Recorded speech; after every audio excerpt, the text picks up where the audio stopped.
Donald Trump ने रूस को बड़ा अल्टीमेटम दे दिया है, 10 दिन में जंग रोको वरना 100% टैरिफ और तबाही लाने वाले नए प्रतिबंध झेलो। लेकिन पुतिन झुकने को तैयार नहीं। दूसरी तरफ ज़ेलेंस्की ने ऐलान कर दिया है कि अब डिफेंस नहीं, फुल स्केल अटैक होगा। अगले 48 घंटे में बहुत कुछ बड़ा होने वाला है। समंदर की लहरों पर रूस और चीन तैयार हो रहे हैं। प्रशांत महासागर में चीन और रूस की वॉर ड्रिल हो रही है। टोही विमान, पनडुब्बी और युद्धपोत की ताकत को आजमाया जा रहा है। शक्ति प्रदर्शन या दुश्मन के संहार की नई तैयारी, ये सिर्फ तबाही का नया ट्रेलर, क्योंकि दुनिया की सबसे बड़ी शक्तियां आमने सामने हैं और इस बार मामला सिर्फ धमकी तक सीमित नहीं है। मिसाइलें तनी हैं, टैंक गरज रहे हैं और परमाणु बटन के इर्द गिर्द सियासत की साजिशें तेज हो चुकी हैं। अमेरिकी राष्ट्रपति डोनाल्ड ट्रंप ने रूस को 10 दिन की डेडलाइन दी, या तो युद्ध रोकिए या फिर झेलिए 100% टैरिफ और नई तबाही लाने वाले प्रतिबंध। लेकिन पुतिन ने भी साफ कर दिया है, रूस न झुका है न झुकेगा। 4 यूक्रेनी इलाके डोनेट्स्क, लुहांस्क, जापोरिजिया और खेरसोन पर कब्जा पुतिन का मिशन है। इस मिशन को रोकने की कोशिश को वो सीधा रूस की संप्रभुता पर हमला मानते हैं। रूस की सेना मैदान में है, मिसाइलें दागी जा रही हैं और यूक्रेन के शहरों पर बमबारी का सिलसिला थमने का नाम नहीं ले रहा। कीव की सड़कों पर मलबा है और आसमान में सिर्फ धमाकों की आवाज सुनाई दे रही है। ट्रंप कहते हैं कि अगर पुतिन नहीं माने तो चीन और भारत जैसे देशों पर भी असर पड़ेगा, क्योंकि रूस का तेल खरीदना अब सस्ता नहीं रहेगा। लेकिन पुतिन को फर्क नहीं पड़ता। उनका कहना है कि अमेरिका चाहे जितनी अकड़ दिखा ले, रूस अपने लक्ष्य से पीछे नहीं हटेगा। इस महायुद्ध के ट्रेलर में अब एंट्री हो रही है ट्रंप के स्पेशल एनवॉय स्टीव विटकॉफ की, जो रूस पहुंचे हुए हैं। गर्मजोशी के साथ पुतिन से उनकी मुलाकात हो चुकी है। रूस के राष्ट्रपति व्लादिमीर पुतिन ने क्रेमलिन में राष्ट्रपति डोनाल्ड ट्रंप के विशेष दूत विटकॉफ से मुलाकात की। ये मुलाकात व्हाइट हाउस से रूस को यूक्रेन से समझौता करने या गंभीर आर्थिक परिणामों का सामना करने के लिए दी गई समय सीमा से कुछ ही दिन पहले हुई है। इसका मतलब रूस की अर्थव्यवस्था को नुकसान पहुंचाने के लिए ज्यादा प्रतिबंध या चीन और भारत समेत उन देशों पर और टैरिफ लगाना हो सकता है जो रूस का तेल खरीदना जारी रखते हैं। लेकिन सवाल है कि क्या बातचीत से हल निकलेगा या फिर दुनिया एक और बड़े युद्ध की तरफ बढ़ रही है। रूस ने परमाणु मिसाइलों पर लगी मोराटोरियम को भी खत्म कर दिया है, यानी अब मिड रेंज न्यूक्लियर हथियारों की तैनाती का रास्ता खुल गया है और यही है वो मोड़ जहां से इतिहास बदल सकता है। पुतिन का मानना है कि रूस जीत रहा है और अगर चारों क्षेत्र पूरी तरह कब्जे में आ जाएं तो वो इसे अपनी जीत का ऐलान मानेंगे। लेकिन ट्रंप का कहना है कि अब बहुत हो गया, ये बमबारी बंद होनी चाहिए। तो क्या ये सिर्फ एक अल्टीमेटम है या फिर वाकई दुनिया में एक नए महायुद्ध की तैयारी शुरू हो चुकी है? जवाब आने वाले कुछ दिनों में मिलेगा, लेकिन फिलहाल ये ट्रेलर है उस टकराव का जो इतिहास की सबसे बड़ी जंग में बदल सकता है। दुनिया की निगाहें एक बार फिर क्रेमलिन की तरफ टिकी हैं। सवाल ये नहीं है कि ट्रंप क्या करेंगे, सवाल ये है कि पुतिन क्यों नहीं रुक रहे। दरअसल व्लादिमीर पुतिन इस जंग को सिर्फ एक सैन्य अभियान नहीं बल्कि रूस के भविष्य की लड़ाई मानते हैं। 3 साल से ज्यादा हो चुके हैं इस युद्ध को और अब जब रूस को कुछ जमीनी बढ़त मिली है, पुतिन पीछे हटने को तैयार नहीं। 4 यूक्रेनी क्षेत्रों डोनेट्स्क, लुहांस्क, जापोरिजिया और खेरसोन को रूस अपना हिस्सा मान चुका है। ये उसके ग्रेटर रशिया के सपने का हिस्सा है और पुतिन अब पीछे हटेंगे तो न उन्हें सेना माफ करेगी न जनता। क्रेमलिन के भीतर की जानकारी देने वाले सूत्रों के मुताबिक पुतिन को भरोसा है कि अमेरिका अब रूस पर ज्यादा कुछ नहीं कर सकता। पिछले सैकड़ों प्रतिबंध झेले जा चुके हैं, 300 अरब डॉलर से ज्यादा की संपत्तियां फ्रीज की जा चुकी हैं, लेकिन युद्ध नहीं रुका।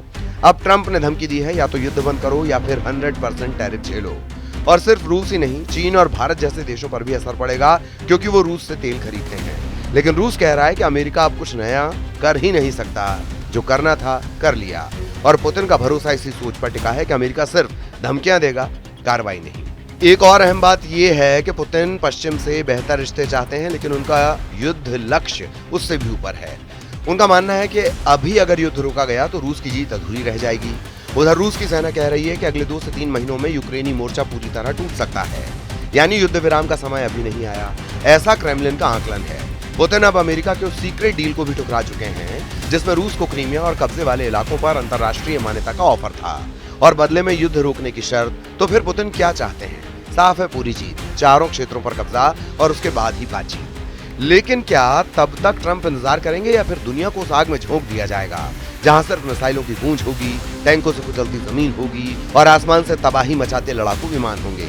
क्योंकि ये सिर्फ टकराव नहीं, 2 महाशक्तियों के अहम की लड़ाई है और इतिहास इस बात का गवाह रहा है कि आत्मसम्मान की आग ने दुनिया को 2 बार युद्ध की आग में झोंका है। जंग के तीसरे साल में ज़ेलेंस्की अब थक चुके हैं, लेकिन झुके नहीं। पुतिन के मंसूबों पर अमेरिका के दबाव के बीच यूक्रेनी राष्ट्रपति वोलोदिमीर ज़ेलेंस्की ने एक सीधा रास्ता चुना। उन्होंने ट्रंप को फोन किया। जेलेंस्की की टीम ने इस कॉल को प्रोडक्टिव बताया है, लेकिन सूत्र बताते हैं कि बातचीत में स्वर तीखा था, भाषा रणनीतिक थी और नतीजे खतरनाक हो सकते हैं। जेलेंस्की ने ट्रंप से कहा कि अगर रूस नहीं रुका तो अब युद्ध सीमित नहीं रहेगा।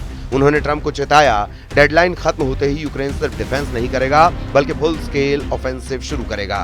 यानी अब कोई सीजफायर नहीं, 10 गुना तेज होगी जंग। ड्रोन, लंबी दूरी की मिसाइलें और पश्चिमी हथियारों से लैस यूक्रेनी सेना पूरी तैयारी में है। अमेरिका और नेटो के नए रास्ते से नीदरलैंड ने $500 मिलियन के अमेरिकी हथियारों की डील की है। इसके बाद टैंक, रॉकेट लॉन्चर और एयर डिफेंस सिस्टम सीधे यूक्रेनी मोर्चे पर पहुंचेंगे। ये सिर्फ सप्लाई नहीं, एक नया जियो स्ट्रेटेजिक कॉरिडोर है जिससे रूस को 3 तरफ से घेरा जा सकेगा। उत्तर में बेलारूस सीमा, दक्षिण में ब्लैक सी और पश्चिम में पोलैंड की ओर से दबाव। जेलेंस्की जानते हैं कि ट्रंप रूस से सीधे युद्ध नहीं करेंगे, लेकिन वो ये भी जानते हैं कि ट्रंप यूक्रेन की हार नहीं झेल सकते, क्योंकि इससे अमेरिका की साख पर सवाल उठेगा। इसीलिए इस कॉल के बाद दोनों ओर से चेतावनियां और तैयारियां तेज हो चुकी हैं। रूस ने नई मिसाइल टेस्टिंग की है, यूक्रेन ने फाइटर जेट्स की तैनाती बढ़ा दी है और अमेरिकी बेस में हाई रेड अलर्ट जारी किया गया है। EU इंटेलिजेंस रिपोर्ट के मुताबिक रूस अब साइबर हमलों और पावर ग्रिड टारगेटिंग की रणनीति पर काम कर रहा है। लेकिन इन सब के बीच जेलेंस्की की कॉल एक डिप्लोमेटिक जुआ भी है। अगर युद्ध तेज हुआ तो यूरोप की सीमाएं भी इसकी चपेट में आ सकती हैं। और यहीं आता है एक बड़ा सवाल, क्या ट्रंप जेलेंस्की के साथ खड़े रहेंगे जब रूस सीजफायर को ठुकराकर और अंदर धकेलने की तैयारी में हो? इस कॉल ने एक और बात साफ कर दी है, अब ट्रंप बनाम पुतिन नहीं, जेलेंस्की बनाम पुतिन का राउंड शुरू हो गया है। जहां एक और वॉशिंगटन की डिप्लोमेसी और सैन फ्रांसिस्को की लॉबियां दबाव बना रही हैं, वहीं जेलेंस्की और उनकी सेना मैदान में खून पसीने की लड़ाई लड़ रहे हैं। और जब एक राष्ट्राध्यक्ष कहता है अब डिफेंस नहीं फुल अटैक होगा, तो इतिहास में एक नई स्क्रिप्ट लिखी जाती है। यानी जंग अब कूटनीति से नहीं, भयानक युद्ध के मोर्चे से लिखी जाएगी। यूक्रेन की सेना सिर्फ बॉर्डर नहीं, अब रूस के भीतर तक दबाव बनाने की रणनीति पर काम कर रही है।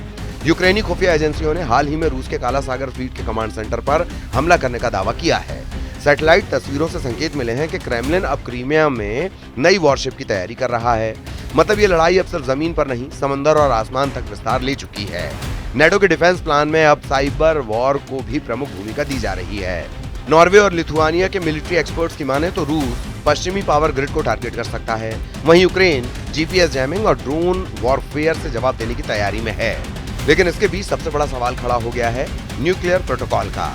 UN में रूस के प्रतिनिधि ने हाल ही में एक ऐसा बयान दिया जिसने हलचल मचा दी।